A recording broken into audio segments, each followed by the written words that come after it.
नमस्कार, मी डॉक्टर मच्छिंद्र बांगर महाराष्ट्रातील आणि देशातील हवामान परिस्थिती संदर्भात ताजा अंदाज देणार आहे. आपण बघतो की यापूर्वी आपण निरीक्षण केल्याप्रमाणे हवामानामध्ये मोठे बदल झालेले आहेत. या भागामध्ये पावसाळी क्षेत्र आहे आणि या खालोखाल या सर्व भागामध्ये मोठ्या प्रमाणात बाष्प आहे, जी मान्सूनची पूर्वतयारी आहे. त्यामुळे आता हवामानात कसे बदल होत आहेत याचं आपण या व्हिडिओच्या माध्यमातून बघणार आहोत. आपण गेल्या आठवड्यात बघितलं तर महाराष्ट्रामध्ये केवळ गोंदिया जिल्ह्यामध्ये आणि बुलढाणा जिल्ह्यामध्ये थोड्याफार प्रमाणात पाऊस झाला होता. बाकी महाराष्ट्रामध्ये गेल्या आठवड्यात विशेष पावसाची नोंद झालेली नाही. मान्सून पूर्व कालावधी म्हणजे यामध्ये 1 मार्चपासून तर 6 मेपर्यंत जो पाऊस झाला आहे त्यामध्ये सरासरीपेक्षा जास्त पाऊस हा पुणे, नाशिक, धुळे, जळगाव, छत्रपती संभाजीनगर आणि हिंगोली या जिल्ह्यामध्ये झाला आहे. त्या पाठोपाठ जालन्यामध्ये दाखवण्यात आलेला आहे. बाकी जिल्ह्यांमध्ये मोठी तूट कायम राहिलेली आहे. हवामानामध्ये पावसास अनुकूल असे बदल होत आहेत. उत्तर प्रदेश, बिहार, मध्य प्रदेश, छत्तीसगड, महाराष्ट्र, कर्नाटक, केरळ, तामिळनाडू आणि आंध्र प्रदेश या राज्यांमध्ये पावसाचे संकेत देण्यात आले आहेत.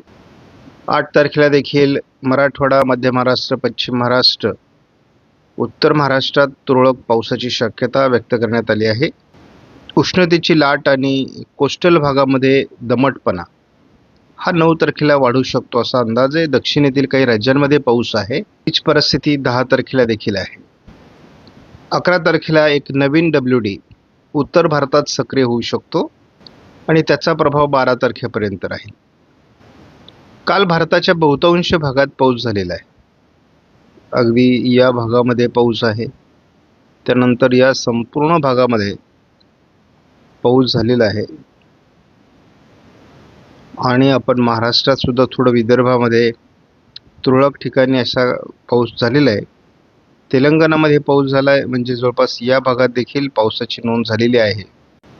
आत्ताच्या अंदाजानुसार साधारण एक नवीन कमी दाबाचं क्षेत्र हे श्रीलंकेच्या दरम्यान तयार होण्याची शक्यता आहे. सध्या आपण जर ट्रॅक बघितला तर GFS मॉडेलने जो ट्रॅक दिलेला आहे तो ट्रॅक या भागातून म्हणजे बंगालच्या उपसागरातून भुवनेश्वरकडे जाण्याची शक्यता आहे.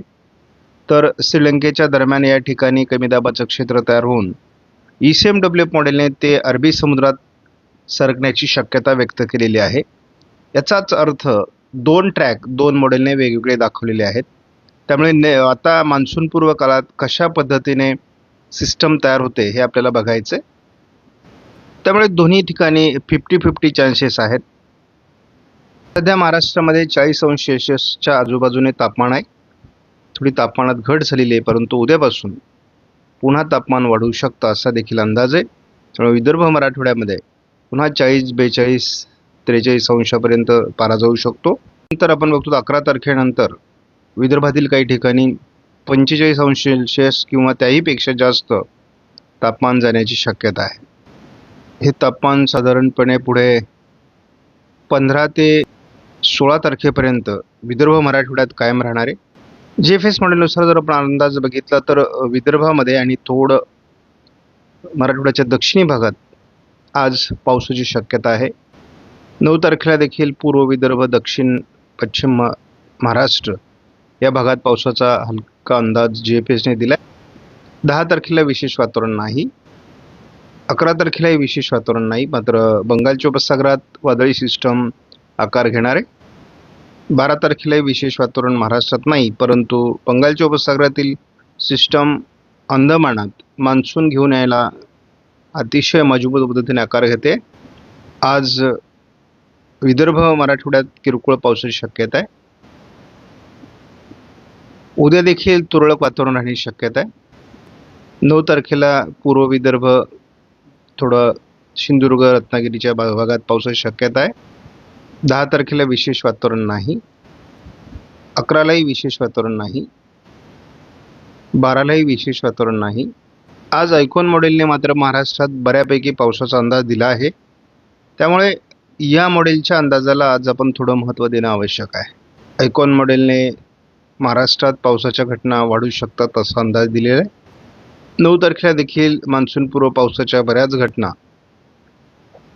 विदर्भ, मराठवाड्याचा दक्षिणी भाग आणि पश्चिम महाराष्ट्र, दक्षिण कोकणात घडण्याची शक्यता आयकॉनने व्यक्त केली आहे. 10 तारखेला याचं प्रमाण थोडं दक्षिणी भागात असणार आहे. 11 तारखेला मात्र याचा विशेष प्रभाव नाही. मात्र अंदमानातही एक नवीन सिस्टम आकार घेईल आणि केरळच्या आजूबाजूने एक सिस्टम आकार घेईल असा अंदाज आयकॉनने व्यक्त केला आहे.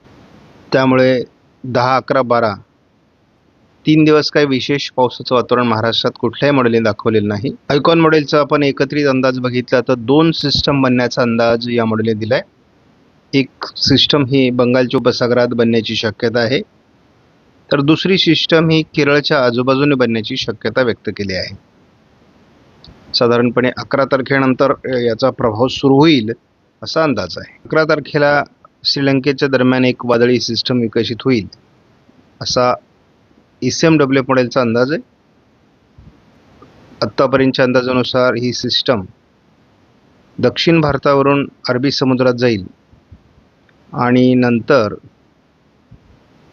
ती अरबी समुद्रात प्रभावी ठरेल असा अंदाज होता. आत्ता मात्र अशा प्रकारचा अंदाज देखील नसून एक हलकी सिस्टम 19-20च्या दरम्यान पुन्हा डेव्हलप होऊन विरुद्ध दिशेने जाण्याचा अंदाज ECMW मॉडेलने दिला आहे. त्यामुळे अद्याप ECMW मॉडेलचा देखील वादळासंदर्भातला अंदाज निश्चित नाही. JFSने 10 तारखेला अंदमानाच्या दक्षिणेला एक सिस्टम विकसित होईल असा अंदाज दिलेला आहे आणि ही सिस्टम मध्य बंगालच्या उपसागरातून भुवनेश्वर किंवा विशाखापट्टणम याच्या मध्यावर जाऊन ती काही काळ त्या ठिकाणी रखडणार आहे. नंतर ती पूर्व भारताकडे सरकू शकते किंवा भूभागावर येऊन संपुष्टात येऊ शकते असाच अंदाज आहे. त्यामुळे कोणत्याही मॉडेलचा अंदाज अजून निश्चित नाही. आज महाराष्ट्रात नांदेड, लातूर, सोलापूर उत्तर पूर्व भागामध्ये, त्यानंतर पुण्यासहित कोल्हापूर, सिंधुदुर्ग, रत्नागिरी, सातारा या भागामध्ये देखील पावसाचा अंदाज आयकॉन मॉडेलने दिलेला आहे. बुलढाणा जिल्ह्यामध्ये किंवा थोडा अहिल्यानगरच्या पश्चिमी भागामध्ये वगैरे देखील परिणाम होण्याची शक्यता आहे.